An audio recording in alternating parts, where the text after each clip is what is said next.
शिवगिरिशिखराग्रे दिव्यपद्मासनस्थं वरदमभयहस्तं पापविध्वंसवादं सुजननिगरसेव्यं चारुकारुण्यनेत्रं कलिकलुषविनाशं नौमि नारायणाख्यं कलिकलुषविनाशं नौमि नारायणाख्यम् ओम श्री गुरुभ्यो नमः अविघ्नमस्तु श्री गुरुभ्यो नमः ഭഗവാൻ ശ്രീനാരായണ ഗുരുദേവന്റെ പാദ പത്മങ്ങളിൽ മനസ്സുകൊണ്ട് വണങ്ങി പ്രണാമം അർപ്പിക്കുന്നു. ഗുരുജനങ്ങൾക്ക് പ്രണാമം. എല്ലാ ഗുരുവൈഖരി കുടുംബാംഗങ്ങൾക്കും എൻ്റെ വിനീതമായ നമസ്കാരം. ഞാൻ പൊന്നമ്മ കുമാരൻ, താമസം ആലുവ കിഴക്കേ ദേശം. 2006 മുതൽ ആലുവ SNDP യൂണിയനിലെ ദേശംപുറയാർ ശാഖയിലെ ഭരണസമിതി അംഗം, ശാഖാ പ്രസിഡന്റ്, ഇപ്പോൾ ശാഖാ സെക്രട്ടറി എന്നീ നിലകളിൽ സേവനം ചെയ്തു വരുന്നു. ഞാൻ പ്രഗത്ഭയായ ഒരു പ്രഭാഷകയൊന്നുമല്ല.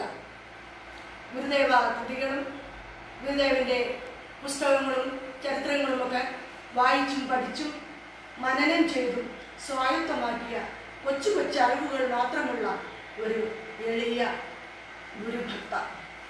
ഞാനിവിടെ ഇന്ന് നിങ്ങളുമായി പങ്കുവെക്കാൻ ആഗ്രഹിക്കുന്നത് ഗുരുദേവൻ്റെ ആദ്യ പ്രതിഷ്ഠയും ഗുരുവിനെ ഈശ്വരീയത എന്നതുമാണ്. അനാചാര ജടിലവും അന്ധവിശ്വാസ സമ്മിശ്രവുമായി അനാഥമായ അന്ധകാരത്തിൽ അധപതിച്ചു തുടങ്ങിയ ഒരു വലിയ ജനതയുടെ പുനരുദ്ധാരണം ഗുരുദേവന്റെ ആദ്യത്തെ ഒരു ആത്മ പ്രതിഷ്ഠയായിരുന്നു.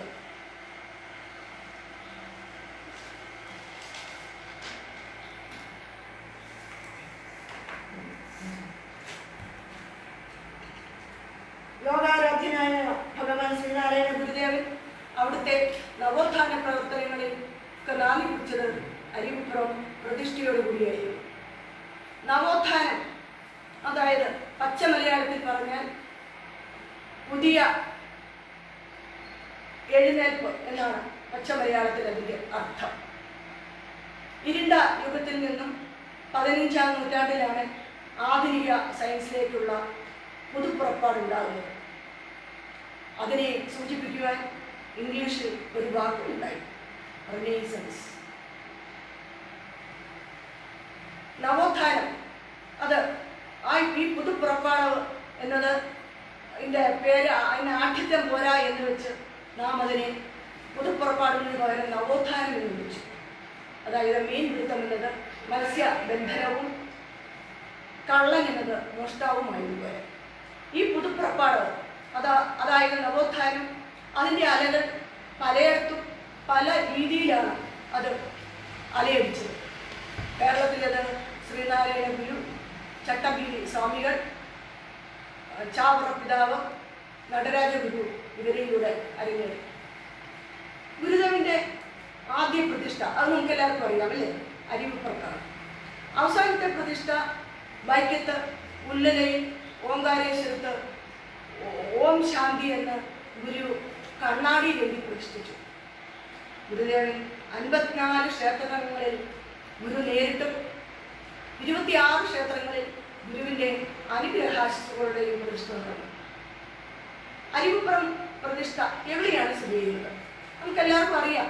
എന്നിരുന്നാൽ തന്നെ ഞാനത് ഒന്നുകൂടെ പറയുകയാണ്.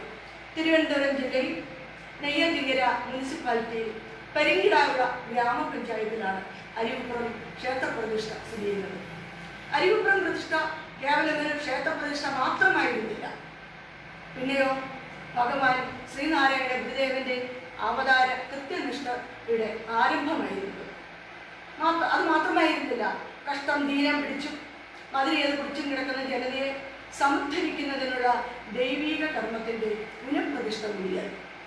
ജാതിഭേദം, മതദ്വേഷം ഏതുമില്ലാതെ സർവരും സോദരത്തേനെ വാഴുന്ന മാതൃകാലോകത്തിൻ്റെ സംസൃഷ്ടിക്കായുള്ള ആദ്യത്തെ കാൽവെപ്പാണിത് എന്ന് നാം അറിയണം.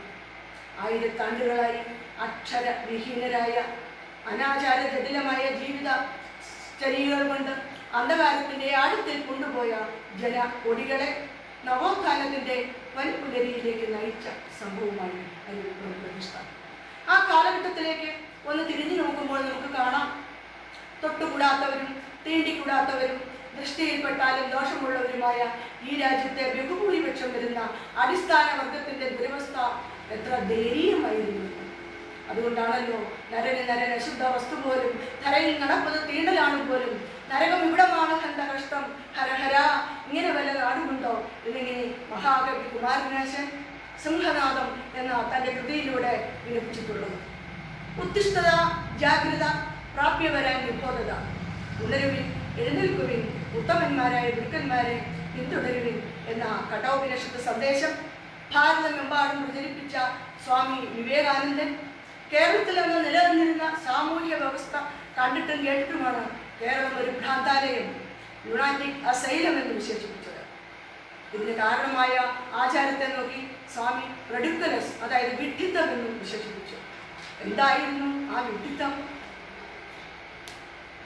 അനേക നാളുകളായി ആവശ്യത സമുദായത്തിൽപ്പെട്ടതിൻ്റെ പേരിൽ നമ്പൂരാരുടെയും മേൽജാതിക്കാരുടെയും മുൻപിൽ വരാനാകാതെ ദൂരെ മാറി നിൽക്കേണ്ടി വന്ന പാപം ഇത്യാദിയോ കുറഞ്ഞോ മതം മാറി സ്വാമുവൽ അഥവാ പീരിപ്പൊണ്ണായാൽ അയാൾക്ക് നമ്പൂരാരുടെ പുറന്തെണ്ണയിൽ നിന്ന് ഊണ് കഴിക്കാം. ഈ വിഡ്ഢിത്തം കണ്ടാണ് സ്വാമി വിവേകാനന്ദൻ കൊച്ചിയെയും തിരുവിതാംകൂറിനെയും റിഡിക്കുലസ് എന്നും ലുണാറ്റിക് അസൈലം എന്നും വിശേഷിപ്പിച്ചത്.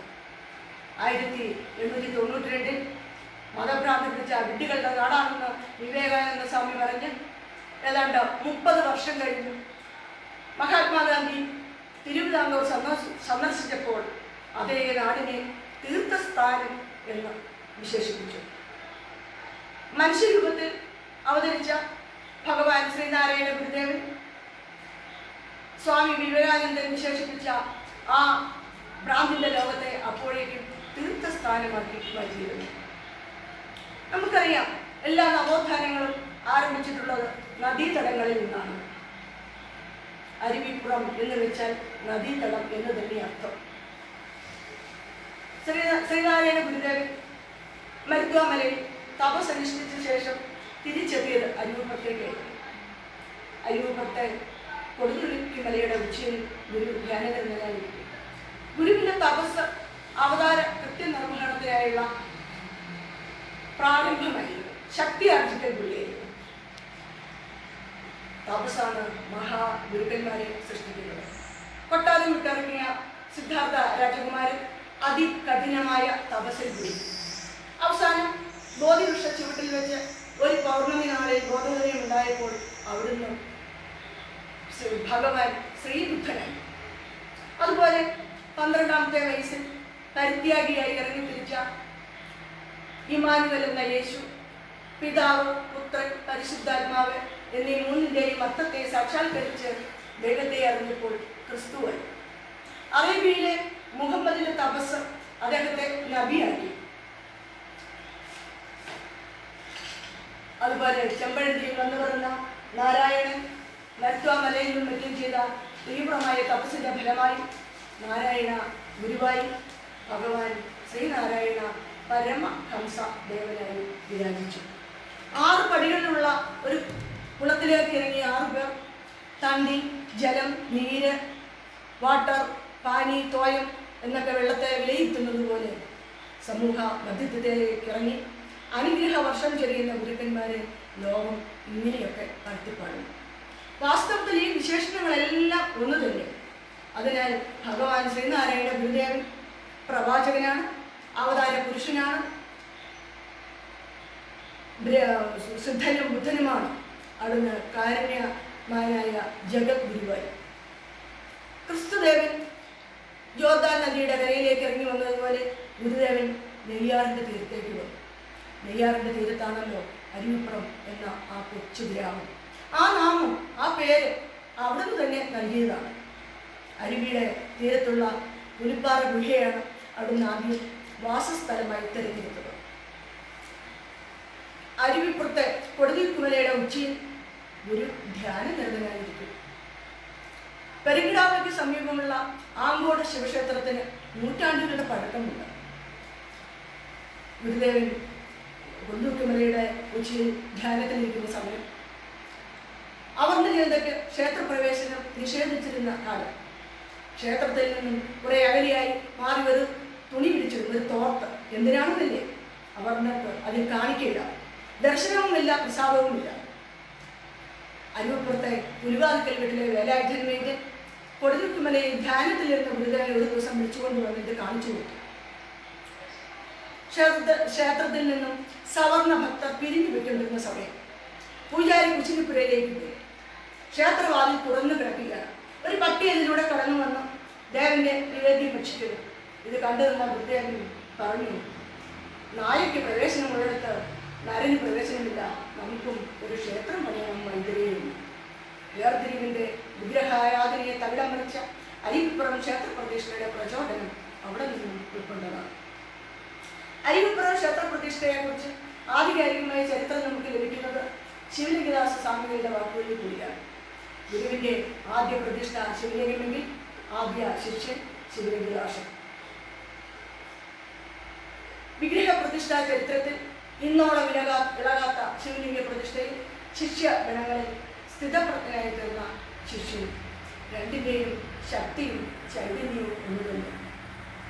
പ്രകൃതി പുരുഷ സംയോഗത്തിന്റെയും അങ്ങനെ പ്രപഞ്ച സൃഷ്ടിയുടെയും സൂക്ഷ്മ ആവിഷ്കാരം എത്ര ശിവലിംഗ സങ്കല്പം. അമൂർത്തമായ പ്രപഞ്ച സൃഷ്ടിയുടെ മൂർത്ത രൂപമാണ്. ശിവനും ശക്തിയും ഇവിടെ ഒന്നായിത്തീരുന്നു. ആയുധന്റെ സിംബോളിക് ഭാവ ആവിഷ്കാരമാണ് ശിവലിംഗ വിഗ്രഹം. അതെല്ലാത്തിൻ്റെയും പരമ കാരണ സത്തയാണ്. ലോകത്തിൽ വെച്ച് ഏറ്റവും പഴക്കം ചെന്ന ദ്രാവിഡ സംസ്കൃതിയിലാണ് അത്യന്തം സാത്വികവും താത്വികവുമായ ഈ സമാരാധനയുടെ ആരംഭം. അതുകൊണ്ടാവാം ഗുരുദേവൻ അവതാര കത്ത് നിർമ്മാണത്തിന്റെ ആരംഭം ശിവലിംഗ പ്രതിഷ്ഠയിലൂടെ നിർവഹിച്ചത്. അരുവിപ്പുറത്തിനടുത്തുള്ള മാരായമുട്ടം ഗ്രാമത്തിൽ മണ്ണാത്തര എന്ന ഇടത്തരം നായർ കുടുംബത്തിൽ മാർത്താണ്ഡൻ വെള്ളയുടെയും ഉമ്മണിയമ്മയുടെയും ഇളയ മകനായി 1867 ജൂലൈ മാസം പൂയം നക്ഷത്രത്തിൽ ശിവലിംഗദാസ സ്വാമികൾ പൂജാതനായി. കൊച്ചപ്പിള്ള എന്നായിരുന്നു പൂർവാശ്രമത്തിലെ പേര്. പ്രണവമുണർന്ന് പിറപ്പൊഴിഞ്ഞ് അരുവിപ്പുറത്ത് വാണരുടെ ഭഗവാൻ ശ്രീനാരായണ ഗുരുദേവന്റെ സേവയിൽ മൂർത്തിയെ നിർത്തിയ കൊച്ചപ്പിള്ള അനുഗ്രഹീതനായി. അരുവിപ്പുറം പ്രതിഷ്ഠ കഴിഞ്ഞ് 7ാമത്തെ വർഷം ഗുരു തൻ്റെ ശിഷ്യനെ സന്യാസിയായി ശിവലിംഗദാസൻ എന്ന ദീക്ഷാനാമം നൽകി മഹാഗുരു അനുഗ്രഹിച്ചു.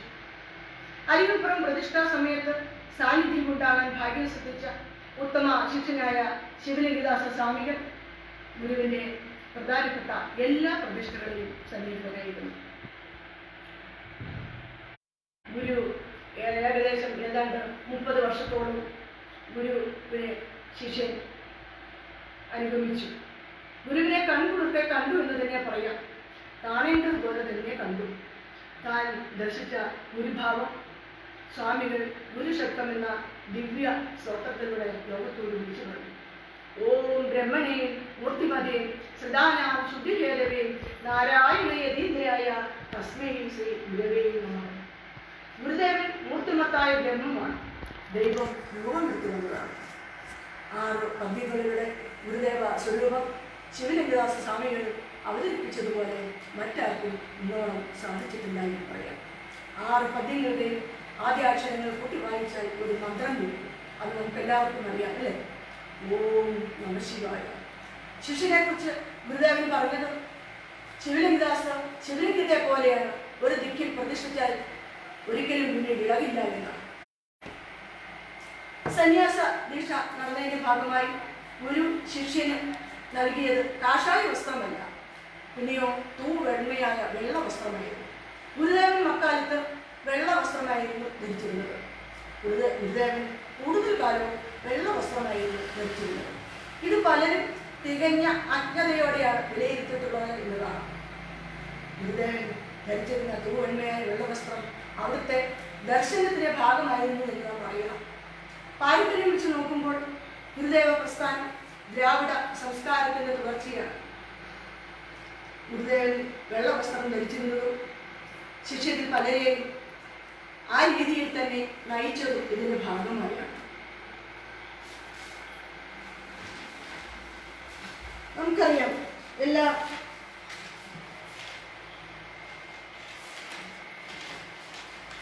സന്യാസ ദീക്ഷ നടന്നതിന്റെ ഭാഗമായി ആശാന്റെ പുസ്തകത്തിൽ പറയുന്നുണ്ട്. ആശാൻ ഗുരുവിനെ സ്തുതിക്കുന്നുണ്ട്. വേദാഗമസാരങ്ങൾ അറിഞ്ഞൊരുവൻ ഭേദാദികൾ കൈവിട്ടു എഴുപ്പൂ ഗുരുമൂർത്തേന്ന്.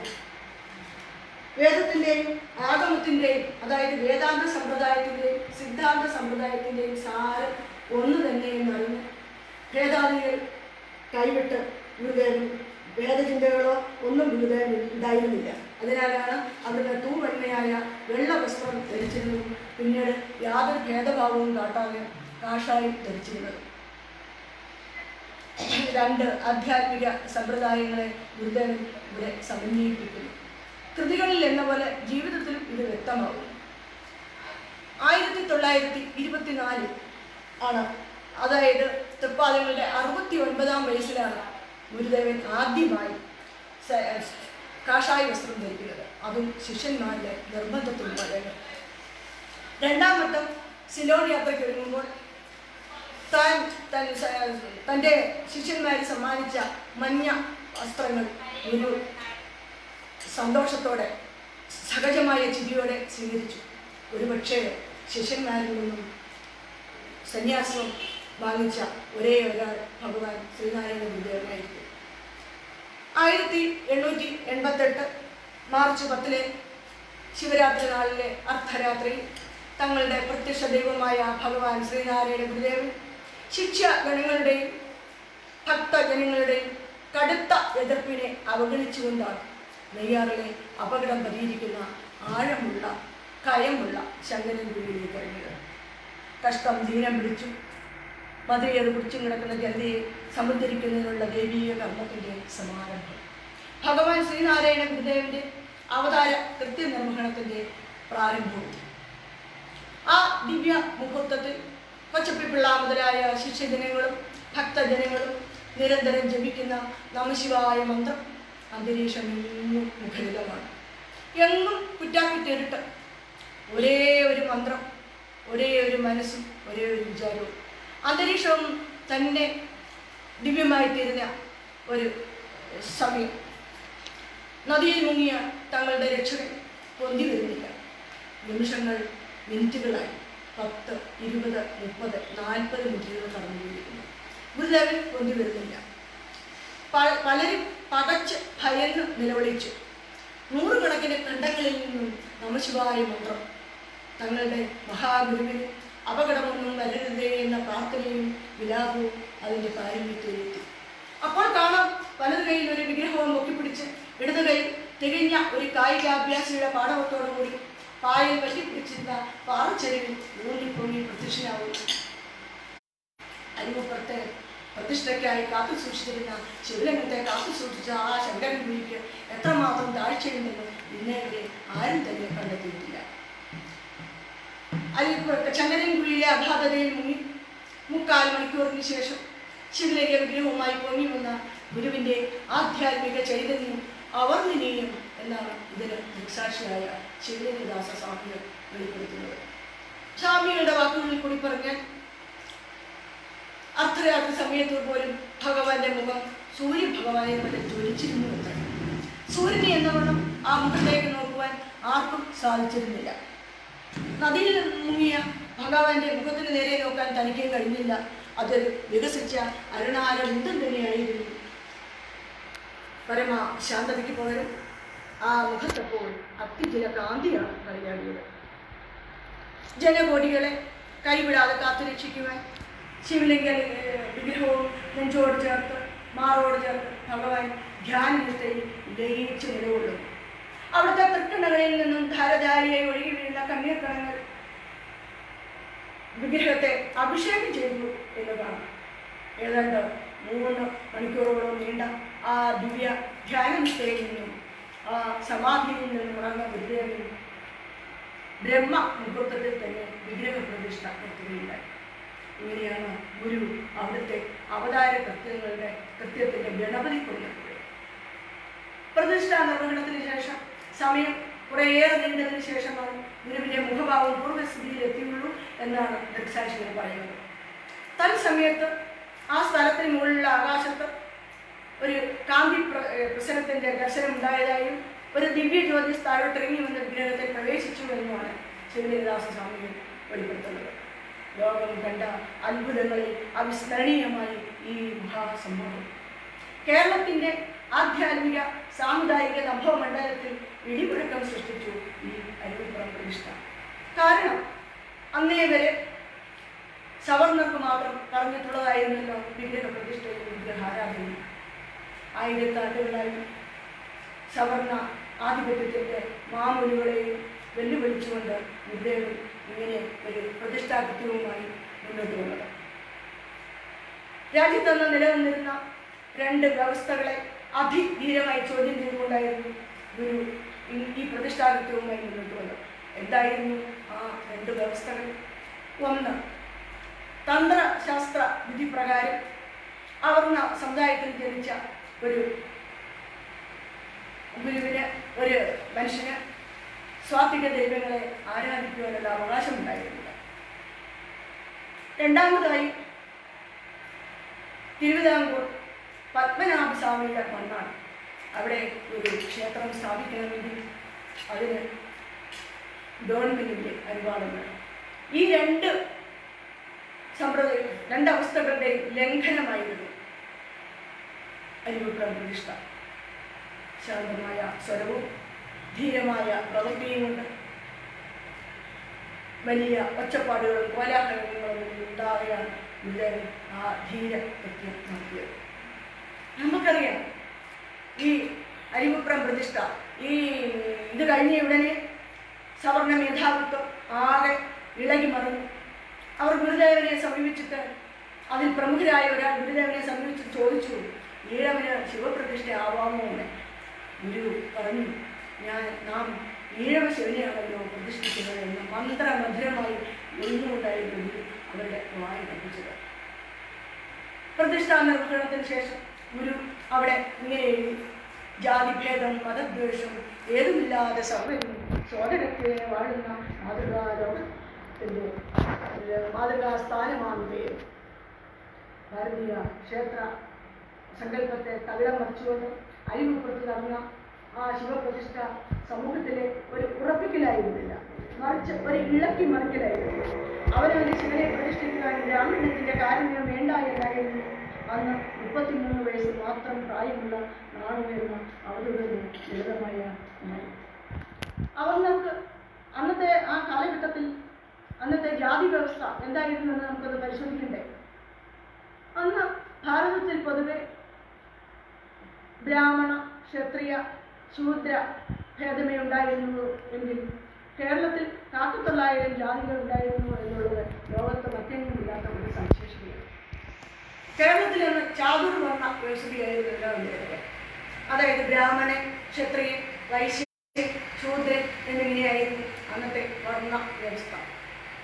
ഈശ്വരനുമായി ബന്ധപ്പെടുന്ന പുരോഹിത വർഗം ബ്രാഹ്മണൻ, യുദ്ധം ചെയ്ത് ദേശത്തെ കാക്കുന്നവൻ ക്ഷത്രിയൻ, കൃഷിയും കച്ചവടവും ചെയ്യുന്നവൻ വൈശ്യൻ, ഇവർക്കെല്ലാം അടിമപ്പണി ചെയ്യുന്നവൻ ശൂദ്രൻ എന്നിങ്ങനെയായിരുന്നു അന്നത്തെ വർണ്ണ വ്യവസ്ഥ. ഈ വർണ്ണ വ്യവസ്ഥയ്ക്കും അപ്പുറം നിൽക്കുന്നവരായിരുന്നു അവർണ്ണർ. അതായത് ഈഴവര്, പുലയര്, പറയര്, ആശാരി, മൂശാരി, മുക്കുവൻ, തട്ടാൻ തുടങ്ങിയവർ.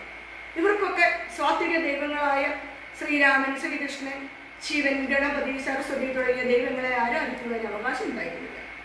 പകരം മാടൻ, മറുത, ചാമുണ്ടി തുടങ്ങിയ രൂപമില്ലാത്ത ദൈവങ്ങളെ കല്ലുകളിൽ സങ്കല്പിച്ച് കോഴിച്ചോരയും കള്ളും ഭേദിച്ചായിരുന്നു ആരാധന.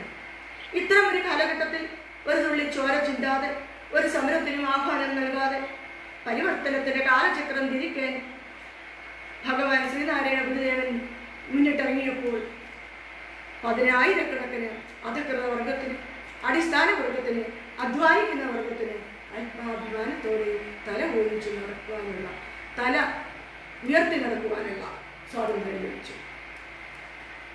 അവർണ്ണ ജനതയ്ക്ക് സ്വാത്വിക ദേവതകളെ ആരാധിക്കുവാനുള്ള അവകാശമില്ലായിരുന്ന ഇത്തരമൊരു സന്ദർഭത്തിലാണ് അവർണ്ണ സമുദായത്തിൽപ്പെട്ട ഒരു മഹാഗുരു എല്ലാ ദേവതമാരുടെയും അധിനായകനായ ദേവാദിദേവനായ സാക്ഷാൽ മഹാദേവനെ തന്നെ പ്രതിഷ്ഠിച്ച് അധസ്ഥിതർക്ക് ആത്മബോധവും ആത്മാഭിമാനവും പ്രദാനം ചെയ്തു.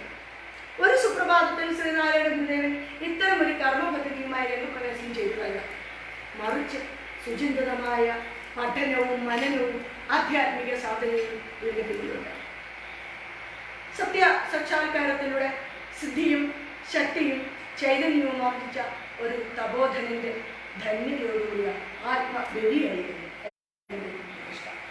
നമുക്കറിയാം, സാധാരണയായി അഷ്ടബന്ധം ഉപയോഗിച്ചാണ് വിഗ്രഹ പ്രതിഷ്ഠ നടത്താറുള്ളത്.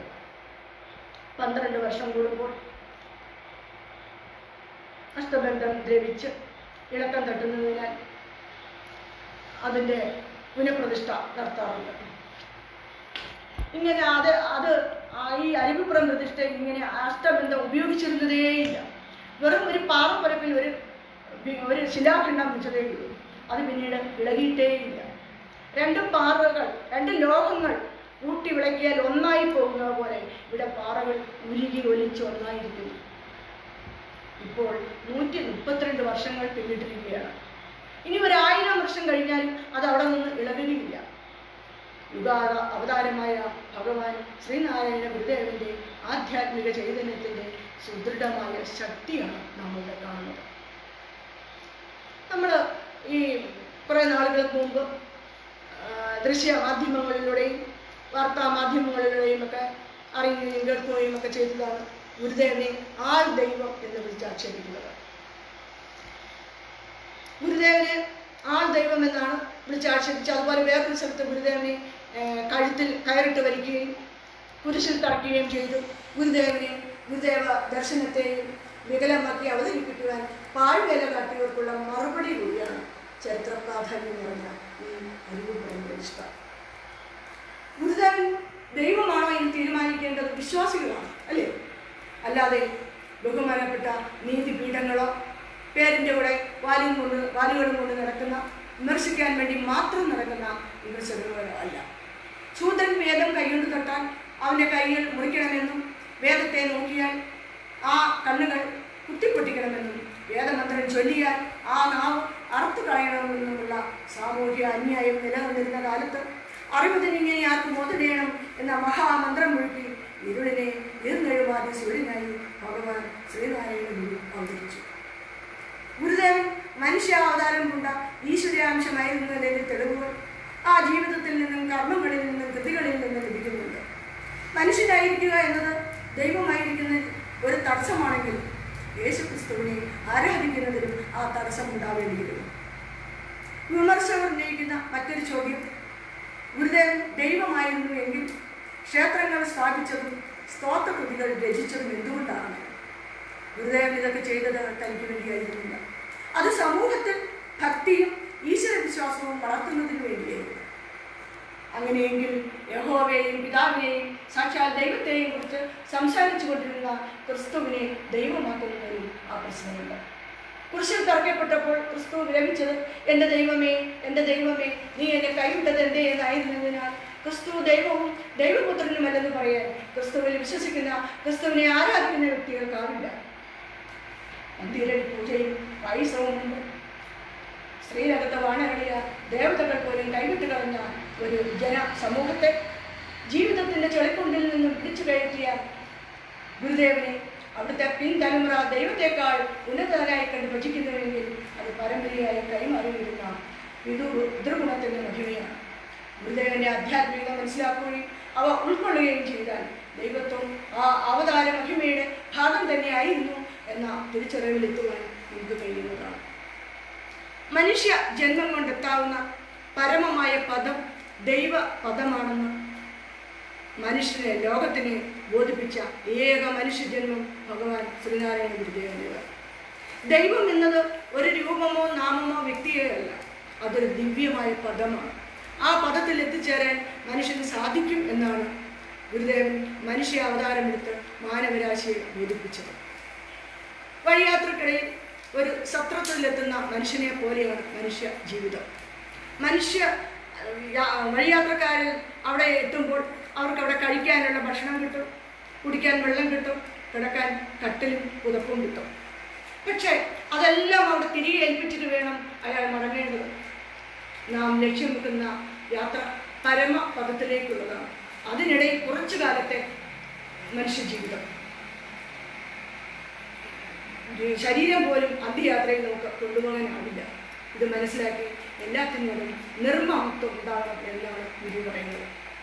കൂടിയല്ല പിറക്കുന്ന നേരത്ത്, കൂടിയല്ല മരിക്കുന്ന നേരത്തും, മധ്യ ഇങ്ങനെ കാണുന്ന നേരത്ത് മത്സരിക്കുന്നത് എന്തിനു നാം വൃഥ എന്ന പൂന്താനത്തിന് ജ്ഞാനപ്പാനയിലെ വരികൾ ഇവിടെ സ്മരണീയമാണ്. നമ്മൾ ഒന്നിച്ച് ജനിച്ചവരോ ഒന്നിച്ച് മരിക്കുന്നവരോ അല്ല. ജീവിതയാത്രയിൽ ഒന്നിച്ച് കഴിയേണ്ടി വരുമ്പോൾ മത്സരം വെടിഞ്ഞ് സ്നേഹത്തിൽ കഴിയാനാണ് പറയുന്നത് ഈ വരികളിലൂടെ അർത്ഥമാക്കുന്നത്. ഗുരുദേവനെ ചിലർ മനുഷ്യരായി കരുതുന്നത് കാണാം, മനുഷ്യരായിട്ട് ചിത്രീകരിക്കുന്നത് കാണാം. അത് അവരുടെ അജ്ഞത കൊണ്ടാണ്.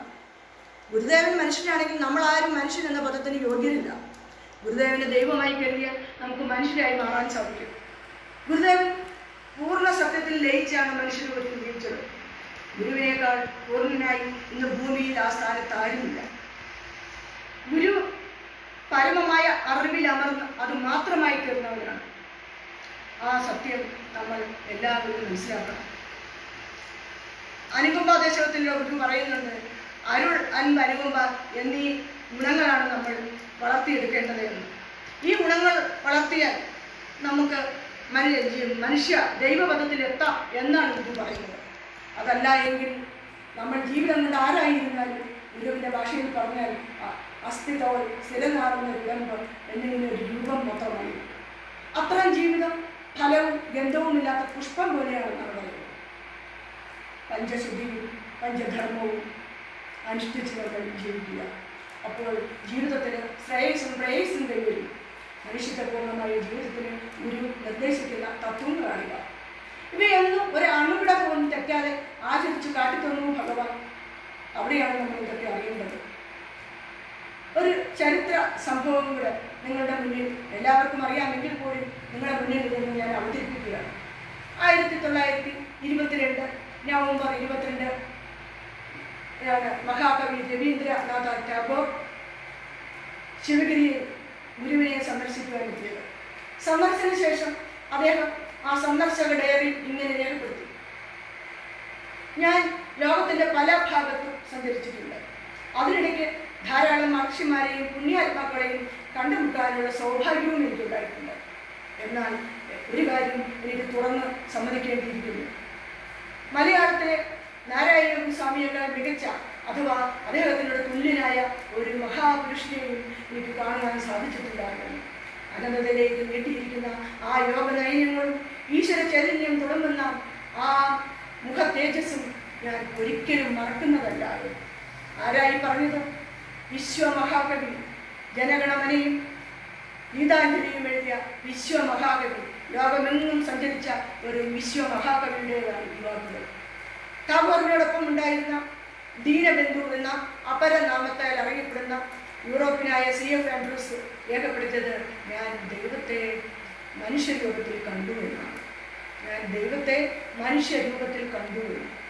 1925 ഗുരുവിനെ ദർശിച്ചതിന് ശേഷം ആചാര്യ വിനോബ ഭാവെ പറഞ്ഞത്, രേഖപ്പെടുത്തിയത്, അഭിപ്രായപ്പെട്ടത് ഇന്ത്യയിലെ അവതാര പുരുഷന്മാരിൽ ഒരാളാണ് ശ്രീനാരായണ ഗുരുദേവൻ. 50 വർഷം ആത്മാവ് കൊണ്ടും മനസ്സുകൊണ്ടും ഗുരുവിനെ പിന്തുടർന്ന നടരാജ ഗുരു ഒടുവിൽ പറഞ്ഞു, ഇതുപോലെ ഒരു കുറവുമില്ലാത്ത ഒരാളെ കാണാൻ കഴിയില്ല എന്ന്. അതായിരുന്നു ഗുരു.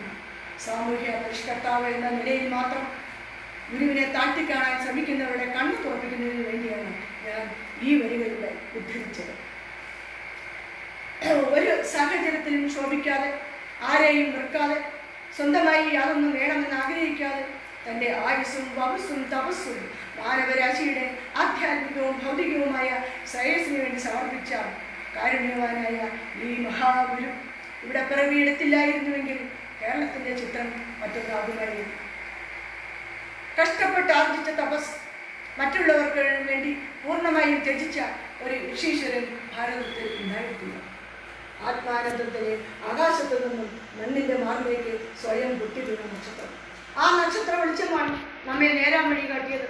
എത്ര ജന്മം കൊണ്ടാണ് നമുക്ക് ഈ മഹാത്യാഗത്തിന് നന്ദി പറയാനാവുക?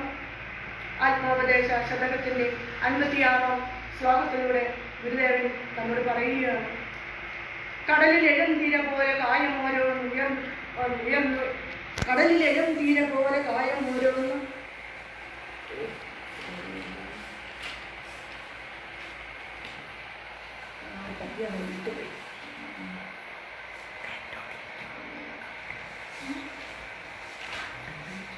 കടലിലെയും തീരെ പോലെ കായം ഓരോന്നുടനുടനേറി ഉയർന്നമർന്നിടുന്നു. മുടിവിതിനെങ്ങിത് ഹന്ത മൂല സംവിക്കടലിൽ അതിസ്രവമുള്ള കർമ്മമത്ര. കടലിലെഴും തിര പോലെ കായം ഓരോന്നുടനുടനേറി ഉയർന്നമർന്നിടുന്നു. മുടിവിതിനെങ്ങിത് ഹന്ത മൂല സംവിക്കടലിൽ അതിസ്രവവുമുള്ള കർമ്മമത്ര. അറിവാകുന്ന മഹാസാഗരത്തിലുണ്ടാകുന്ന ചെറിയ ഒരു തിരയിടക്കമാണ് ഓരോരുത്തരുടെയും ജനനം. അത് അല്പസമയം ഉരുണ്ടു മറിയും, അതാണ് ജീവിതം. പിന്നീട് അത് കടലിൽ തന്നെ അറിയും, അതാണ് മരണം. ജ്ഞാനിയുടെയും അജ്ഞാനിയുടെയും സ്ഥിതി ഇതാണ്. ജ്ഞാനിയുടെ അറിയുന്നു, അജ്ഞാനി അറിയുന്നില്ല എന്ന് മാത്രം. ജനനവും ജീവിതവും മരണവും ഒക്കെ മൂല സംവിക്കടലിന്റെ അതിന്റെ സർഗവൈഭവത്താൽ നടക്കുന്ന ഒരു കർമ്മമാണ്. അതിന് ആദിയുമില്ല, അന്ത്യവുമില്ല. അതുപോലെ തന്നെ ഭഗവാൻ ആത്മോപദേശ ശതകത്തിന്റെ 78ാമത്തെ ശ്ലോകത്തിലൂടെ പറയുന്നുണ്ട്, നമ്മളെ ഉപദേശിക്കുകയാണ്. മരണവുമില്ല, പുറപ്പമില്ല, വാഴും നരസുരരാതിയുമില്ല നാമരൂപം, മരുവിലമർന്ന മരീചി നീരുപോൽ നിൽപ്പൊരു പൊരുളല്ലിതോത്തിടേണം. മരണം, ജനനം, ജീവിതം അഥവാ വാഴ്വ്, ദേവന്മാർ, മനുഷ്യർ, ജന്തുക്കൾ, സസ്യങ്ങൾ എന്നിങ്ങനെ എന്തെല്ലാം ഉള്ളതായി തോന്നുമോ അതൊക്കെ ആദിമ സത്യമായ സംവിത്ത് കടലിൽ ഉണ്ടാകുന്ന രൂപങ്ങളും ആ സംവിത്ത് തന്നെ അതിന് നൽകുന്ന പേരുകളും മാത്രമാണ്. മരുപ്രദേശത്ത് ജലം, വെള്ളം ഒഴുകുന്നതായി തോന്നുമെങ്കിലും അടുത്ത് ചെന്ന് നോക്കുമ്പോൾ വെള്ളം കാണുകയില്ല. ഉണ്ടെന്ന് തോന്നിയ വെള്ളം മരുഭൂമിയിൽ അമർന്നു പോയിരിക്കുന്നു. മരുഭൂമി മാത്രമാണ് അത് സത്യം, വെള്ളം ഒരു തോന്നൽ മാത്രം. ഗുരു പറയുകയാണ്, നാം സത്യമാണ്, അതിന് ജനനവുമില്ല, മരണവുമില്ല. അതെ, ഭഗവാൻ ശ്രീനാരായണ ഗുരുദേവൻ മരണത്തിൽ അതീതനാണ്. ആദിമഹസിന്റെ നേരാമണി കാട്ടുന്ന ദൈവം തന്നെയാണ്.